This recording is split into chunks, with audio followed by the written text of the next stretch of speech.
Sell, sell, sell. Everything must go in great fire sale.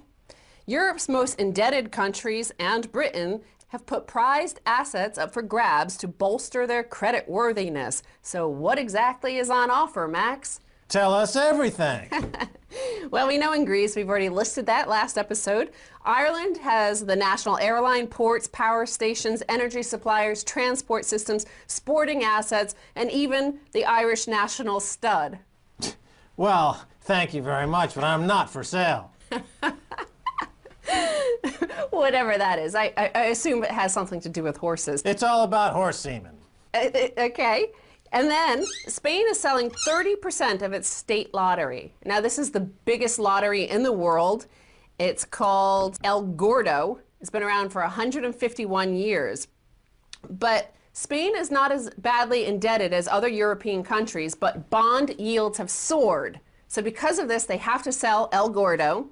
The company recorded €3 billion net profit in 2009 on sales of 9.8 billion euros, meaning the sell-off will reduce Treasury income by about 1 billion euros a year.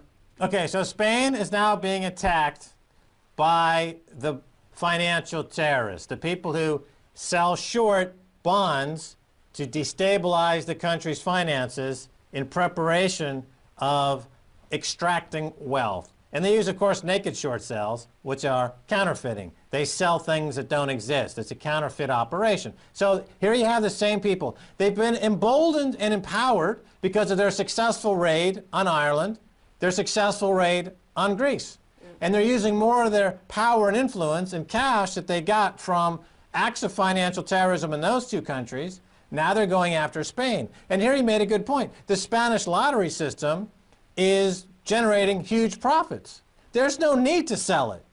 But the Moody's and the S&P and the Fitch and the rating agencies, combined with the Wall Street banks and the hedge funds like John Paulson and the Wall Street banks and the corrupt government officials in Europe have colluded together, obviously, to impose draconian measures as a result of a racketeering charge, a racketeering campaign to destabilize and confiscate.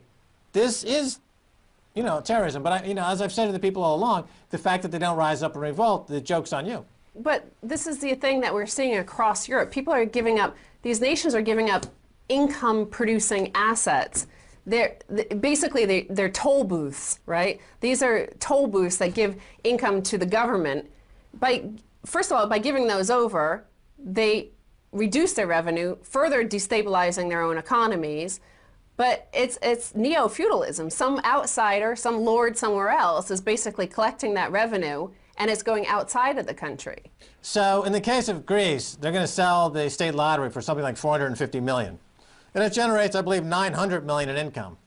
Now, think of it in these terms. If Greece's state lottery were to simply list themselves on Nasdaq, that amount of income, 900 million in income, would be worth 9 to 15 billion as a stock equity offering on Nasdaq.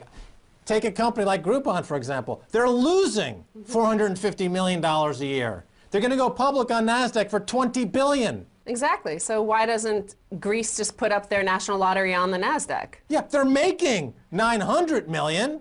Simply list it on a tradable exchange. It'll be worth 30 to 40 billion.